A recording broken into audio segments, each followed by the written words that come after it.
the beauty of stories is that they are much more memorable than any other piece of information. And because of that, they're very, very strategic, right?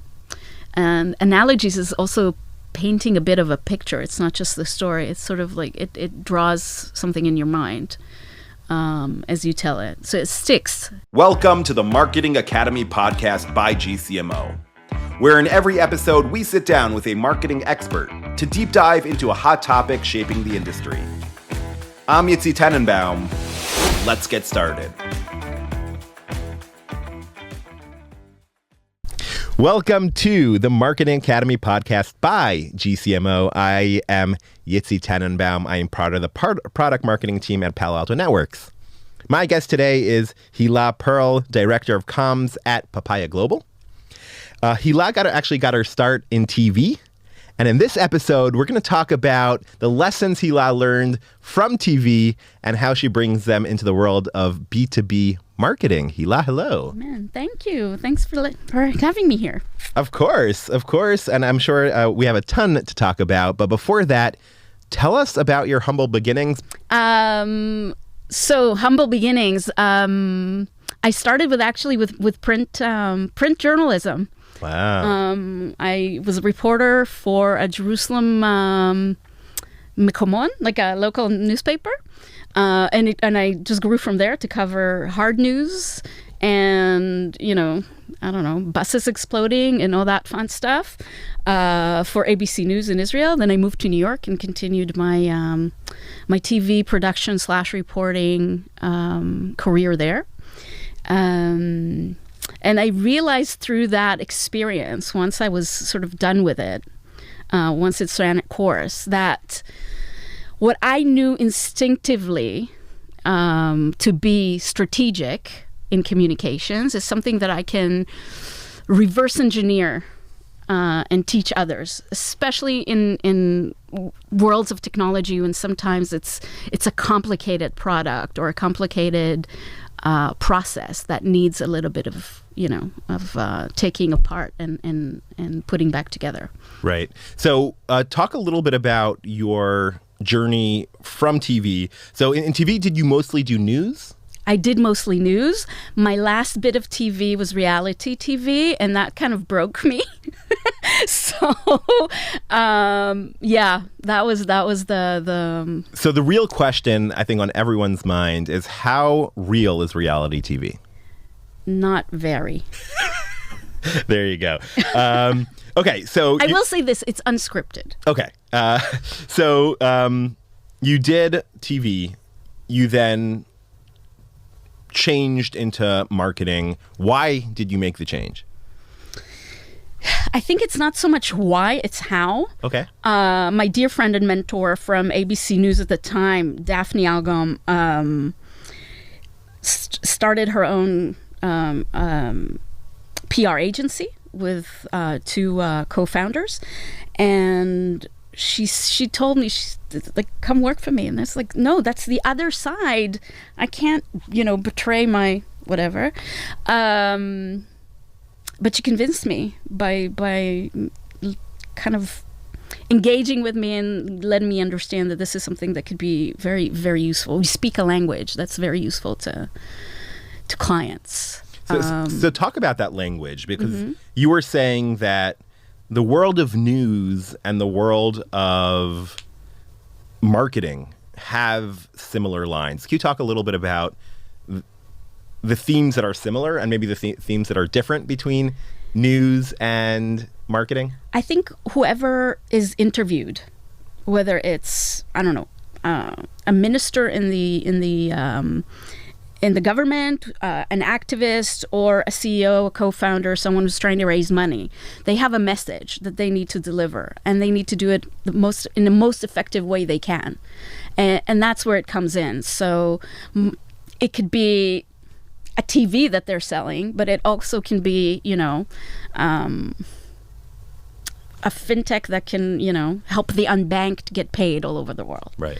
And a politician at the end of the day is selling something. They want to convey a message. We are always selling something. Yeah. The message, you can, when I teach at Rachman University, and I tell my students often that, we kind of, we're idealistic, so we have a hard time thinking of our message as a product, but really they're almost interchangeable, right? We're always selling. Even when we're selling an idea, we're selling it. Right. So our goal was always to communicate a message in an effective way. And you are now the director of comms at Papaya Global. I am. And something that you need to do is communicate, and you'll excuse me, not the most exciting message at all times, in an effective way. So I want to know, and hopefully throughout this episode, we could talk about how to craft a message in a way that is fun and engaging, no matter what the subject matter is. True. Okay, so where do I start? What's the first stage in crafting a message? I think, well, first of all, is knowing what it is that you're trying to sell, what it is that you want to say, and crafting it in a way that's accessible to every kind of audience, right? Whatever the persona it is that you're trying to target, just realizing who it is that you're trying to reach, and what it is that you're trying to get out of that engagement, right? So if you are a lead generating capacity, then that's your focus, and you know who you're selling that product to. If you're a politician or an activist, you know who your audience is and who you're trying to reach. Oftentimes, it's the undecided, because we can't really convince people of something, right? We can educate them and engage with them. I feel like we live in a day of hyper-specific ABM marketing, that every message has to feel tailored for you. There's no more kind of the spray and pray methodology of, hey, I'm going to craft a really cool ad and it's just going to resonate with every single group and persona that's out there. How do you balance? Is there a way to make a single message that ticks all the boxes, or do you segment? How should we approach personas? I think the message is the same. I think that the real game, right, is to make it accessible to different audiences or personas. So when we talked before, I gave you an example of a woman walking into a TV, an appliance store and looking for a TV. She has, one kid holding her hand and another one in a stroller. And as a salesperson, you would say, this is a great TV. It's really easy to get, it's a plug and play. It has Disney of all, any kids channel is available. That would be, and it's easy to clean off. Another woman might walk in and she's the CEO of a multinational enterprise. You're not going to talk to her about wiping off fingertips off the TV. You're going to say, we deliver everywhere around the world. Our manuals come in a variety of languages, and it's multi-system. The product and the message is the same. The way we pitch it and the way we deliver this message changes. So when I'm a salesperson and someone walks into the shop, I can ask questions, I can engage, I could observe. As marketers, we're at a somewhat of a disadvantage because we don't get to see that end customer. So how do I make sure that I'm crafting a message that will resonate? You test and you test and you test, and you continue to follow the journey and you optimize it. And it's always dynamic. I think once we sort of enjoy the ride is when things go awry. Even when my mom used to say, don't let good get in the way of better, right? So even when we're selling and it's all like booming, still we need to see what can we make a little bit more surgical and make it just a little bit more enticing. So we need to understand who our persona is, what are their wants, what are their needs, what are their motivations. Once we have that, what's the next stage in building and crafting a good message? I think it's especially in technology, it's a question of what makes it interesting to you. So in world of marketing, most times it's what pain I can solve for you. Mm-hmm. How can I alleviate some sort of pain? So I don't know, Papaya, for example, we do. You seem to think that this was boring, but it's not, right? We want to get everybody in the world who's worked a day in their lives get paid, no matter where they are. They can be, unbanked in Albania. They can be a pilot of a ship going from China to Norway who has to send money home but still needs money for the journey. We're going to get them paid. And that's exciting when you see the actual pains you're solving for the end user, but also for the CFO, for example, who pays them, because they can see a full picture. The process is completely transparent, and the stack between HR and payroll and payments is all aligned. So everything, is one piece of lasagna rather than a bunch of raviolis, right? Everything is consolidated, connected, and different, in very sort of orderly layers. Right. I think that's what makes it good is to know how to show in the best way what's in it for you. It's the classic feature versus benefit, right? Yes. Not what am I providing, but how is it improving your life? The example I like to give is when I look at my phone, right? I can say it has a 48 megapixel camera. Wow. That's great. Is that good or bad? I'm sure there's some of our listeners who know if that's good or bad. Yeah. But what I would do as a marketer is I would say, hey, you just had a baby. You can have 30, 40 years down the road, you can show pictures of your child growing up from a shitty, different company camera, or you could capture the moments of life within the camera. Or you have a battery. It has 4,000 megampere. Okay. It lasts you all day. Yeah. So it's being able to talk about not the features. I'm not saying hide the features, don't talk about them, but leading with why is it good for you? Exactly. Unless you're standing in front of a room of, tech geeks who will understand exactly what you mean, and that's a great selling way. It's a way to sell or to market. But yeah. I would argue that even them, deep inside, yes, they want to talk the numbers. Yeah, but they want to get excited about something, right? They want to get excited. So times are very dynamic and they change. Products change often. How do I ensure my message is evergreen and kind of will withhold all those changes, both in market and in the product? I think this is actually a question about vision. I think our sort of evergreen messaging is closely related to the values of the company and what it intends to do. And that may change over time. I think everything we do in this business is very, very dynamic. And obviously innovation here is very, very fast and almost hard to keep up with.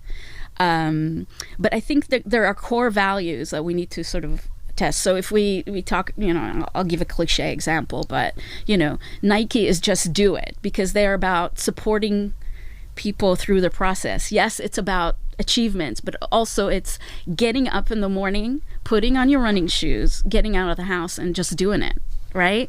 Which is really the hardest thing to do, at least for me. So I think those the long-term messaging or the evergreen messaging is about the vision and what it is that we want to do overall. So it's aligning the message that you're conveying with the company value. Yes, exactly. It has to be sort of very closely right. Because of a company vision will probably not change too often. Where what does the company want to do? How does the company want to make the world a better place? So if the message aligns with that, then theoretically you should be able to kind of keep it consistent. But then I guess once you have that tagline, you'll then build different messages that will adjust to the ever-growing and ever-changing environment. Exactly. And you do want to grow. You do want to scale, and your vision may, your company, your visions or your values may scale or take different shape as you grow. And that's something that we need to take into consideration. But I think part of marketing and part of really being part of this ecosystem of entrepreneurship and innovation is always being attentive to changes and sort of welcoming them in a way. Not being resistant to change, because innovation is change, growth is change, and we shouldn't be afraid of that. That doesn't mean that we need to rebrand every 5 months, but we do need to be aware, I guess, is my best definition. It's probably a fine line between kind of keeping the overall messaging, but then making those minor tweaks and changes and sub-messages that are more adaptive to the time. I agree, yeah. And maybe once every 2-3 years, you'll make that huge change and you'll change everything, which you probably shouldn't do, especially if you're Nike or a gigantic brand. Yeah, but Nike had to start somewhere, right? There you go. Apple had to start somewhere. We all begin with something, and then, and then you get to where you go. Take it from there, yeah. So once I have my message, how does the channel in which I communicate that message both affect the message? How do I choose the right channel? Talk a little bit about aligning channels. Okay, so we need to choose the channels. That's also, to me, part of the test. Okay, it's part of building the right campaign. My specialty lies in strategic communications. It's mostly content and PR and speaking engagements, preparing people for big events. But we're always aligned. In any marketing department that I've worked with, especially in tech, there's always that fine balance and sometimes tension between the performance side and the lead gen side and the brand sort of agency content side, right? I play the long game. I'm the marathon runner, okay? And the other side, or my peers in performance marketing are the sprinters. So they're looking for a quick fix for the leads that are much more immediate ROI, and I'm looking for the long term. We need to be working together. How would a message change based on each of those? I assume that if it's short term, it's a lot more in your face. Buy now, kind of. And then longer term, you're working on a brand and building a relationship with the customer. Right. Would that be right? Exactly. But I'll give you an example from my work at Papaya. We had a Super Bowl campaign. Oh, wow. Okay. And the ad itself that ran during the Super Bowl was 30 seconds long, and it was fantastic. But it was just like one dot on a really big connect the dot campaign. For this, because we did a lot of pre-ad, pre-game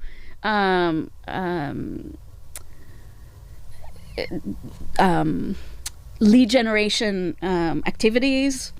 We were all over LinkedIn and obviously our PPC, but we also bought a lot of media and banners, etc. We took over main publications like Wall Street Journal, like Forbes, like you name it, we were there. On the other side, I was reaching out to media and getting them interested in why a B2B tech company would be part of the most extravagant, consumer B2C advertising moment. That's right? Exactly what I was going to ask you. Why? Because probably your audience is 0 point something % of those watching the Super Bowl. I know, but they now know Papaya. Yep. And we did this because it was such a nice, I think It's one thing if somebody offers you a piece of candy, but if they offer you a piece of candy in a really sort of frilly, cellophane, shiny, it makes it that much more interesting, attractive, engaging, right? And I think that's what we managed to do during this during this campaign led by the chief strategy officer of Papaya, Tzvika Lieblich, who's like an advertising veteran. But what we did is we packaged it really, really well. Every channel and every audience got what was interesting to them out of this. And by that, we created a much bigger buzz than that 30 seconds that we had on TV. So that's an important point. So what you're saying is if you have a big moment like a Super Bowl commercial, it shouldn't be a one-off. It shouldn't be, hey, here's my 30 seconds. Essentially, you need to repeat the same message again and again and again, and kind of the height of that is the Super Bowl. Can you talk a little bit about repeating the message again and again? So I think the true talent or the true discipline should be about telling the same story over and over again without anyone noticing. We don't want it to be a mantra, right? Because that's just boring and it's not juicy. We want to repeat our story in a way that's interesting and puts our benefits as a brand and our values as a brand forward. That's the true challenge, is always to find that hook to hang your story on, and then move on to the next hook and the next hook and create the new one and the next one and the next one. It's easy. It's a gift to any marketer to have a Super Bowl campaign, right? It's so, it's easy to launch a new cell phone because everybody's is interested and looking forward to it. It's a much more tedious and challenging and in a way more satisfying, at least for me, to be able to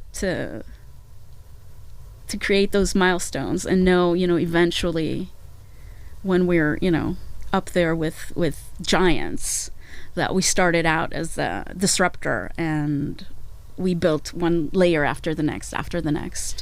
So that's a really fine line between saying the same thing over and over and over or saying completely different things. So how do I craft a message that builds on what I've done previously and kind of tells a multi-chapter story, but is unique, is not the same thing? It's not 12 books that are all the same. It's different it's 12 chapters within a single book. So you have to get creative. I think you have to know your product, your technology really well. I think part of it is relationship with the people around you, to know what they're doing, what stories they can tell, what thought leadership they can offer.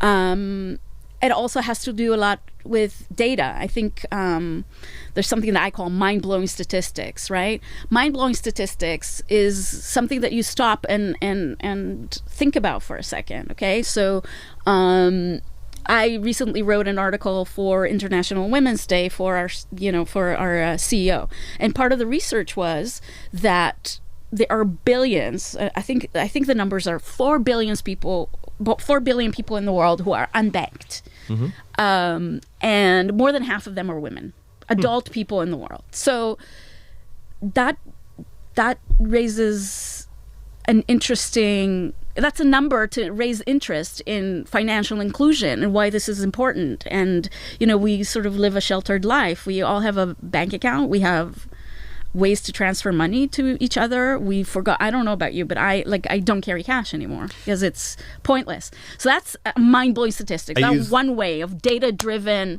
stories, right? We take the data and we have to be smart about it and sort of read the story between the lines of the Excel. It can't just be it can't be limited to those lines, because that just makes right. That's anxiety inducing. It's not comforting in any way. No, I use cash in two places. One, to get carts at the supermarket. Okay. I need you need your 5 shekels. There you go. And the other is my mechanic. Oh. My mechanic only takes cash, which what do I expect of a mechanic? Don't move away from a good mechanic. There you go. I really like the idea of statistics, and I love it too. I will create a survey, and I would survey people, and I would collect responses, because what I like about it is I'm bringing something new. I feel like in marketing we regurgitate and we take information already known and give a spin or give a different idea. What's cool about a research that I put out is that I'm introducing new data that you didn't know before. So I'm educating you. I'm teaching you something that you didn't know because it didn't exist. Yes.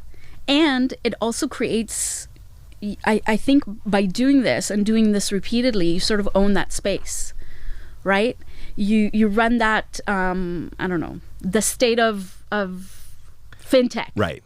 The state of payments, international payments, the state of contingent workforces.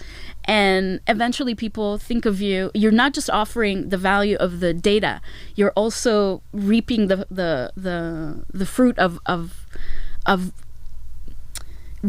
doing this repeatedly and being associated with that market, with that industry. Right. And people get to know, oh, you're the company that puts out blah, blah, blah report.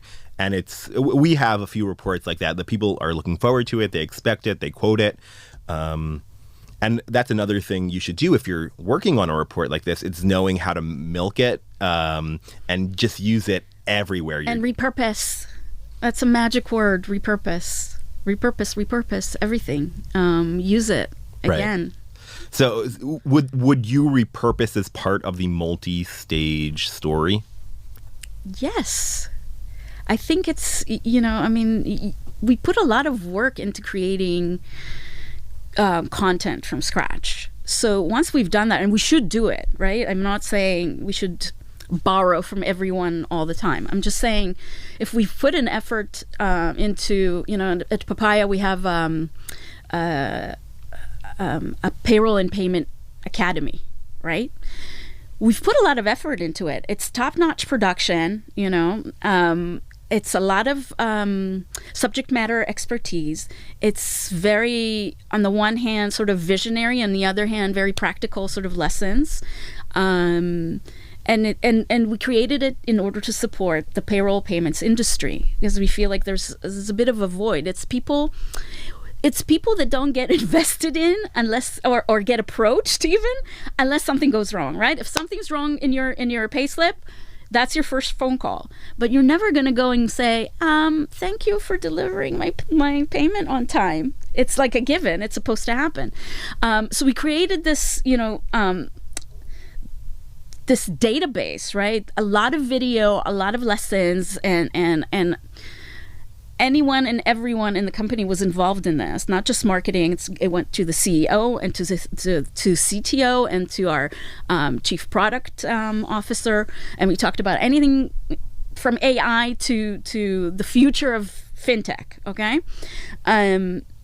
We've done a lot of work, and this is great, and it sits in our website, and people can access it. It's a great lead gen. It's a great brand builder.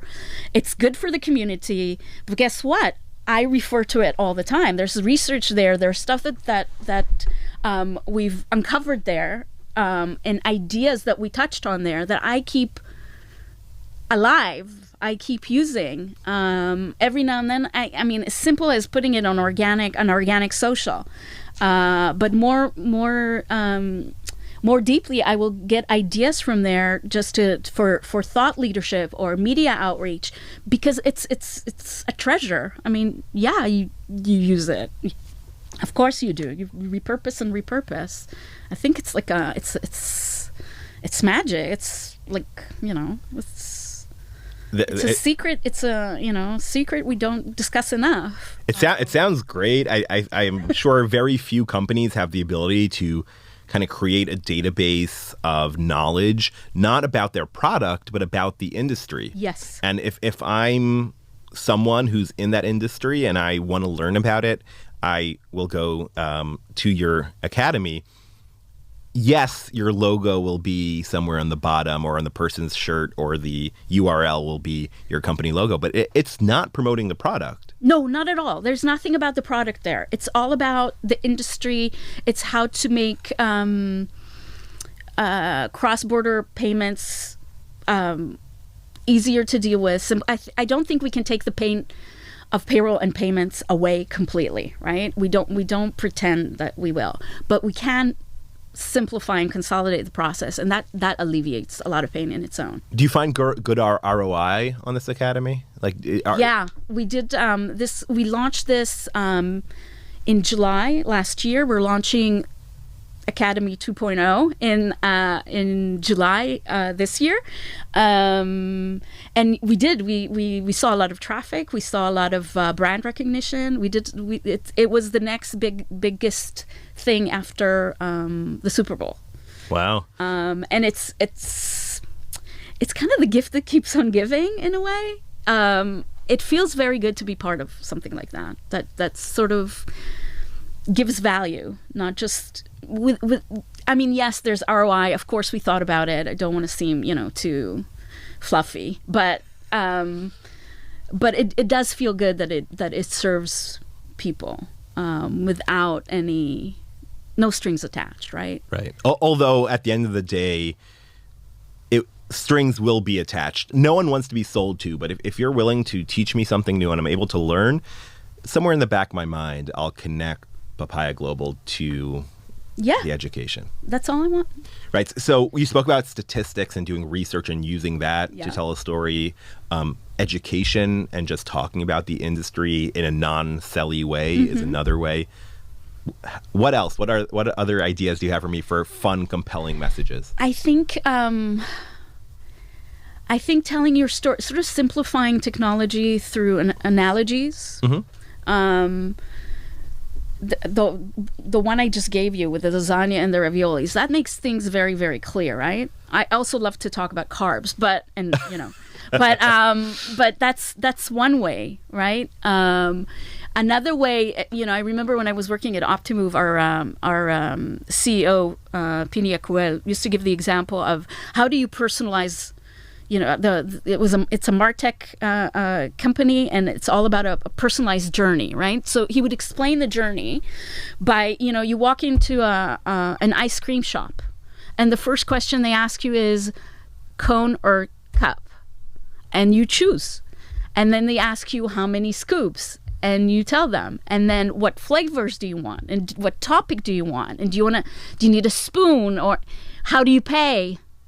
That's personalizing the journey, and that's what it simplified a really big, complicated, AI involved, machine learning involved journey, and made it very, very accessible to anyone. Anyone can understand an ice cream shop. Right. So find a story that is simplify the story with analogies. Yes, and people will remember it. Right. The beauty of stories is that they are much more memorable than any other piece of information, and because of that, they're very, very strategic, right? And analogies is also painting a bit of a picture. It's not just the story. It's sort of like it draws something in your mind as you tell it, so it sticks. I think it sticks. I mean, I haven't worked in Optimove for 5 years at least, and you still remember it. And I remember that I mean, this was early on when I came into the company, and it just framed it for me. It just clicked with me, and I think that's the beauty of analogies. Another way is to tell a personal story, and that's, I think, oftentimes it's either what this technology did for me and what it can do for you kind of story, but it can also be a thought leadership. This is my entrepreneur. His name is Richard Branson. He's the explorer. His name is Elon Musk. He's the crazy professor, right? They have sort of a brand that goes along with their image. I think that's an interesting story to hear, especially for people who've stayed in their position and grew with the company. And what I find fascinating is they are usually very open to talk about the mistakes that they've made and the challenges they overcame, and sort of give a personal point of view to the experience of being an entrepreneur. And what it's like. So I think that's an excellent, like remembering why they're doing what they're doing is also excellent for the brand. I love those stories where the founder started as a potential customer.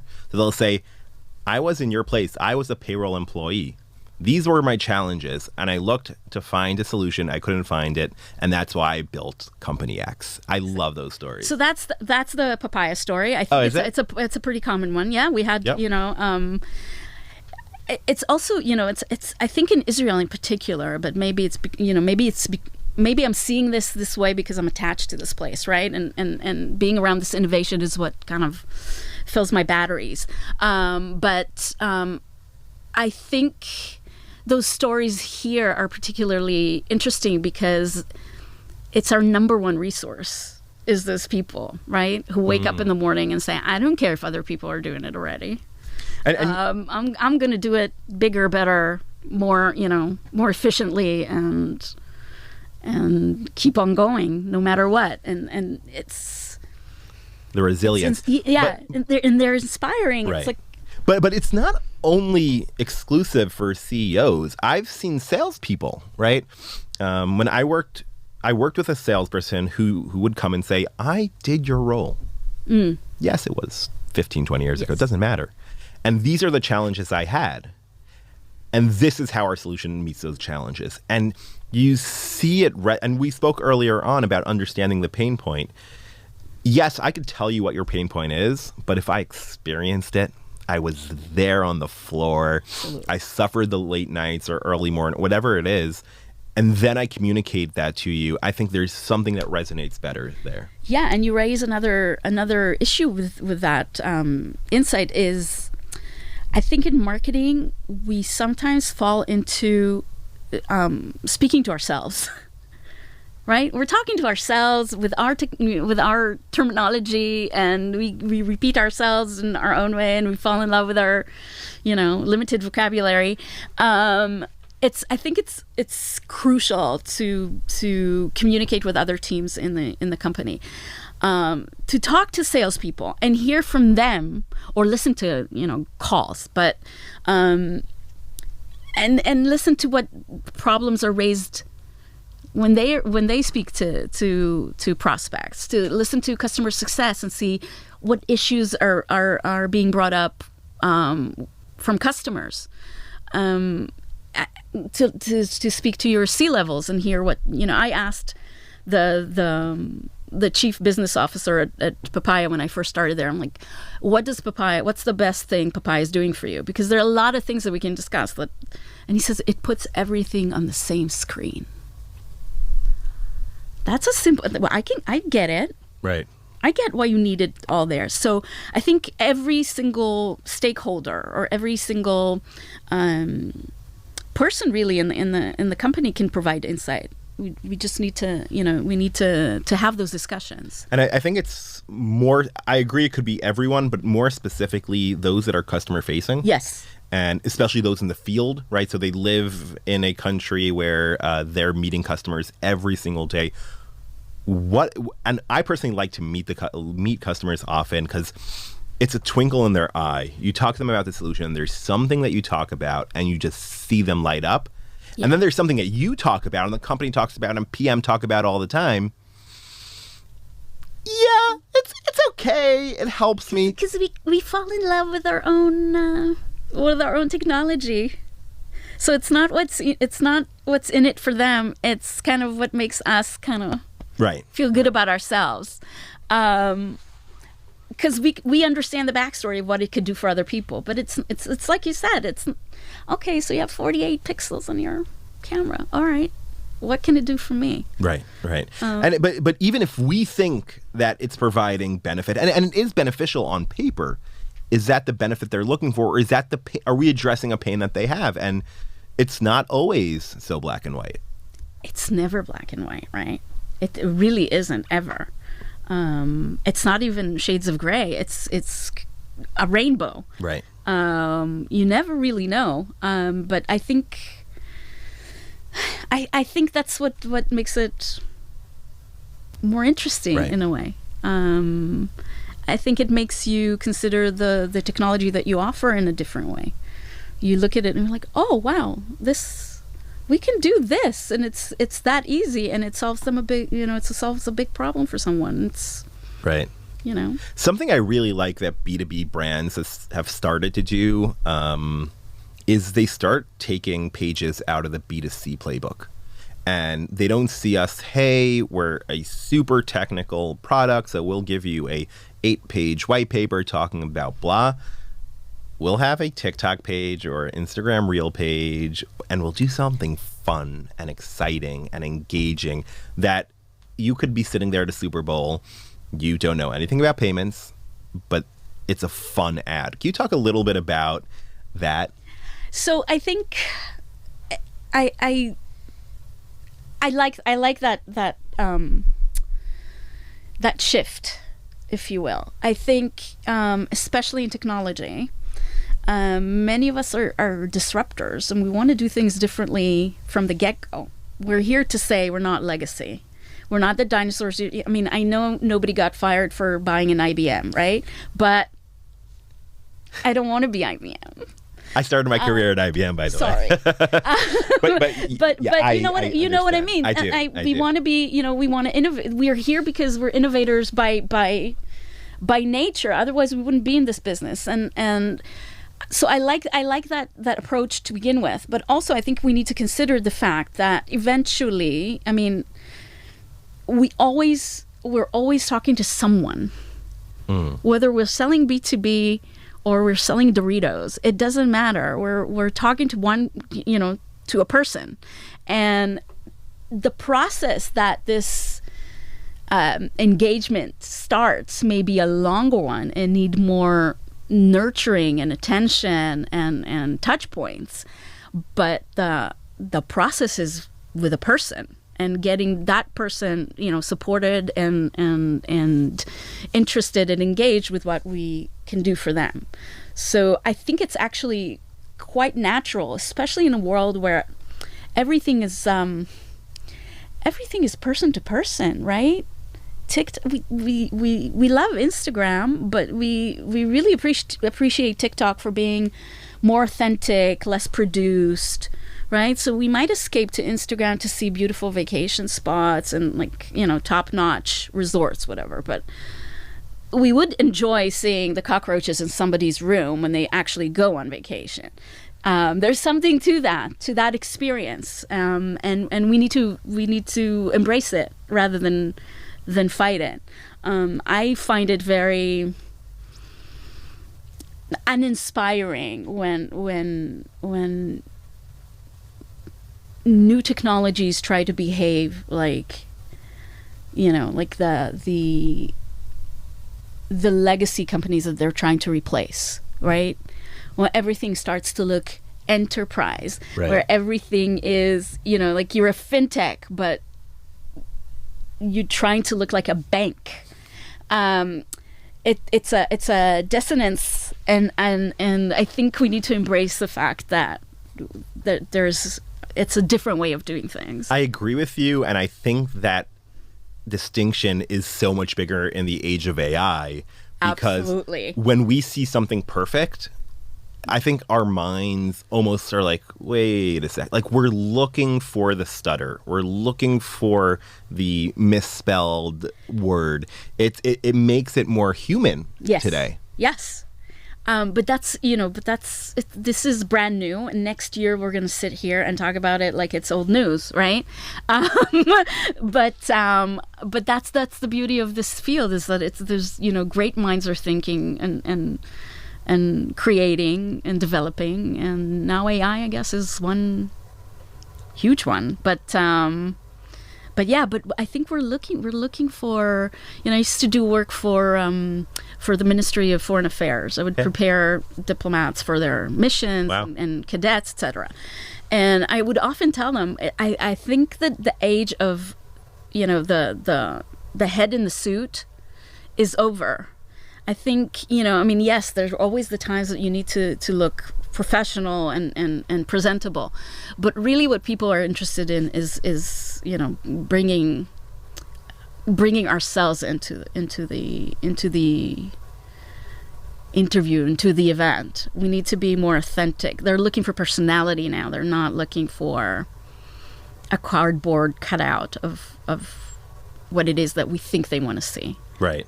And maybe that goes back to what you were saying about bringing the CEO's experience and their personal story. It's people selling to people, it's people marketing to people. It's not a company marketing to a payroll manager. Absolutely. I think we think about B2B as, it's business to business or sometimes I look at it as brand to brand, right? But it's not two brands talking to each other. It's two people talking to each other. Maybe more than one person talking to another, but it is person to person. And whatever, there could be 20 people on a Zoom call, but it's still a room full of people. And I think we need to be reminded of that more often. As a buyer, it's a lot more exciting for me. I prefer a fun message, engaging in a fun way, delivered in a convenient way, as opposed to a 50-minute webinar about report whatever. I think, by the way, they're both needed. There are times where I will enjoy reading an ebook, but yeah, if you're a pure, deep B2B company, and I see you on TikTok or on Instagram or on LinkedIn, and you made me laugh.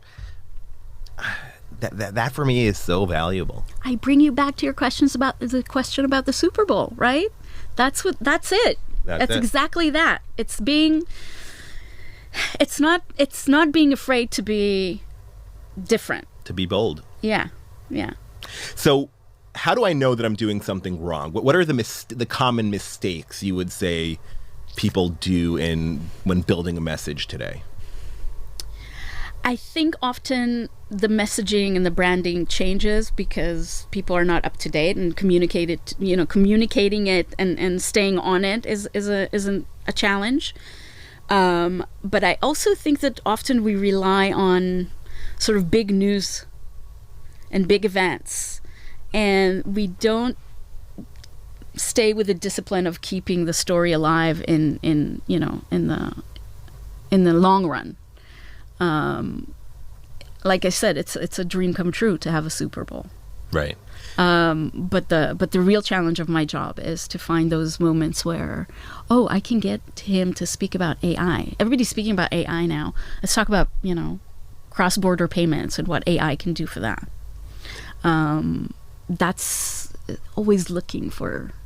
So that's for those hooks. It's good advice also to commit. I feel like a lot of companies and a lot of experience I had, people would jump really big, really deep into a certain narrative, and you'll run with it for a month or two, and then there's something else big or something else exciting, and you neglect that narrative.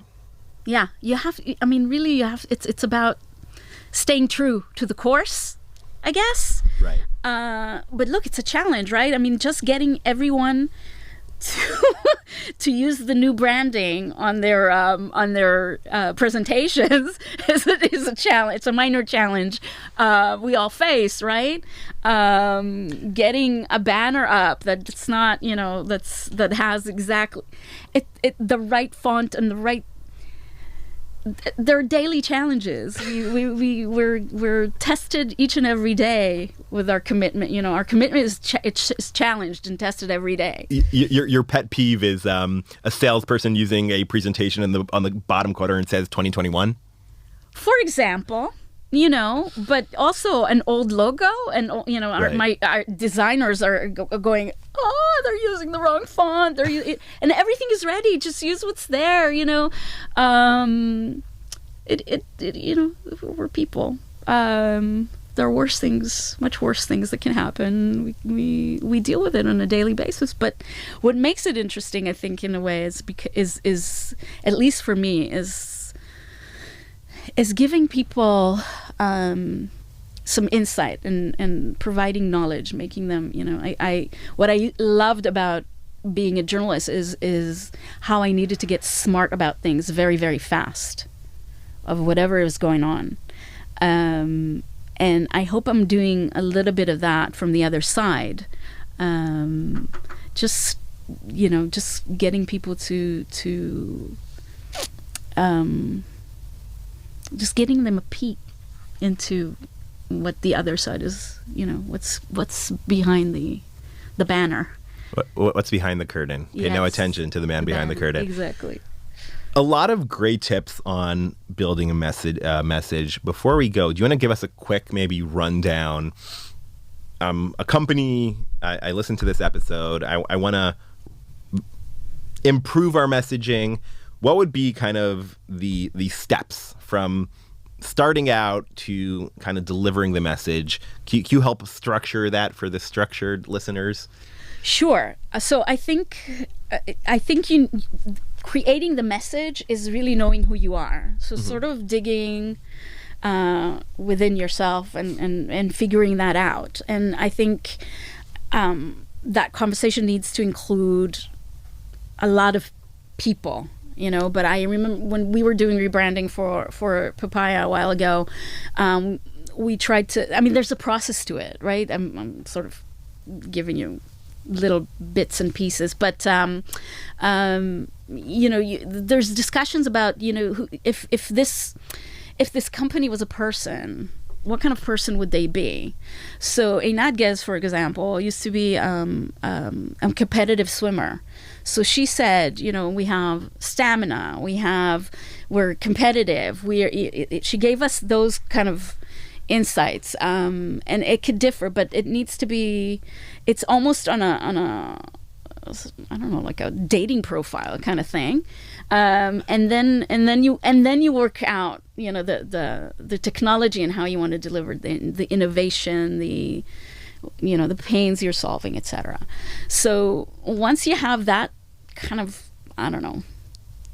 3 main messages or your little Bible, then you need to start thinking of what it is what are you using it for? Is it a lead gen? Is it a brand move? Is it a thought leadership campaign? Whatever it is that you're trying to do.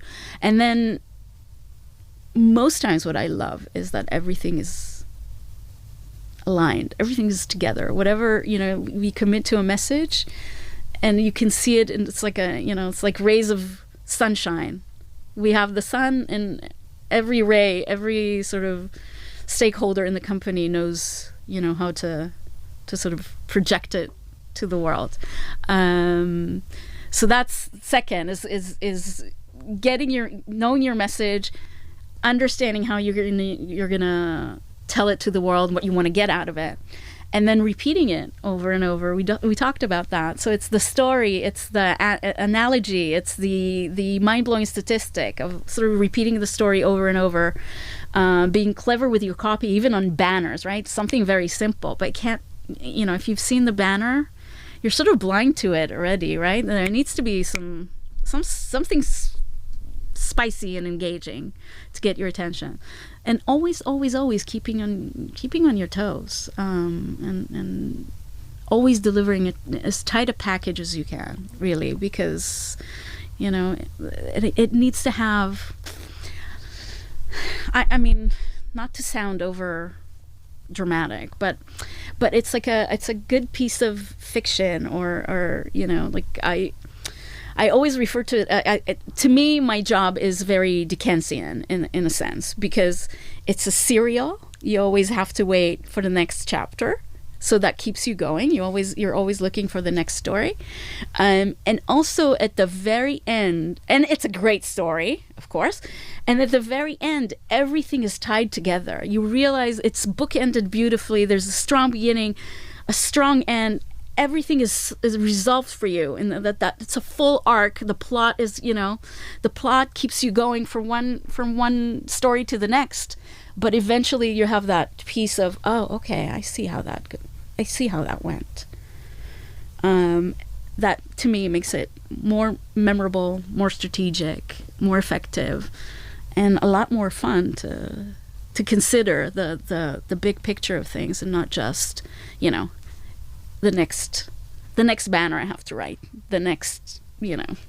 It's always annoying. I feel like it happens less in books, but it happens on TV when there's a great first season and then the studio comes and says, hey, we want you to make a second season, and they have no idea what story they're doing. So they kind of go, and it sounds like the same thing.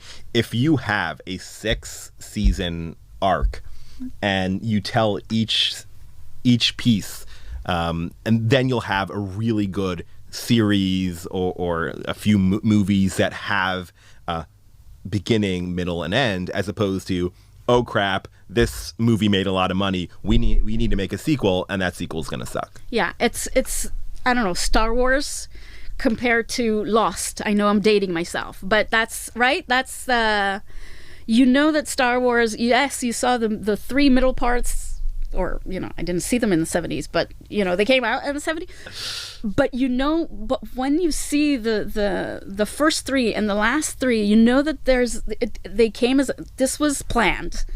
This was well written before.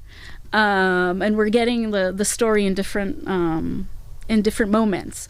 As compared to Lost, which was amazing. The first season was crazy. It was amazing with the numbers and then Desmond. Yeah. And then there were smoke monsters and yeah, it just went out of control, and it's so sad, but you know, it is what it is. Yeah. So I guess and this is a good kind of tying things back to the world of TV. When you have a marketing plan, if it's actually plan it out, right? A message can't be, hey, I have this great idea. It's, yes, you have a great idea. Okay, now let's create the story from beginning through the middle to the end. Yes, it's a strategy.